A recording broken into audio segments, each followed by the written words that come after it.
Cette idée qu'en prenant des boissons chaudes, en prenant du gingembre, en prenant ceci ou en prenant cela, on pouvait effectivement limiter le développement du virus. Alors, il faut savoir que ce virus est un virus qui atteint le tractus respiratoire.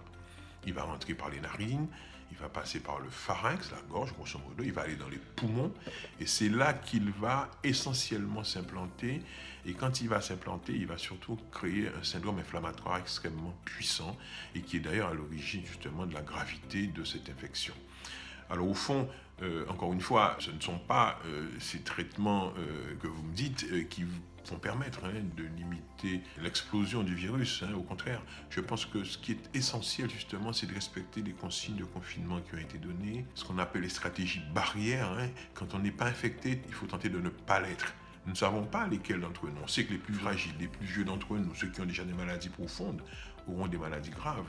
Mais c'est pour ça qu'il ne faut surtout pas l'attraper. Il faut avoir des règles d'hygiène strictes, se laver les mains quand on a pris le métro. Et quand on dit qu'il faut se laver les mains, n'est-ce pas, c'est très très important, avoir des règles d'hygiène importantes. Je crois que c'est ce qui est essentiel.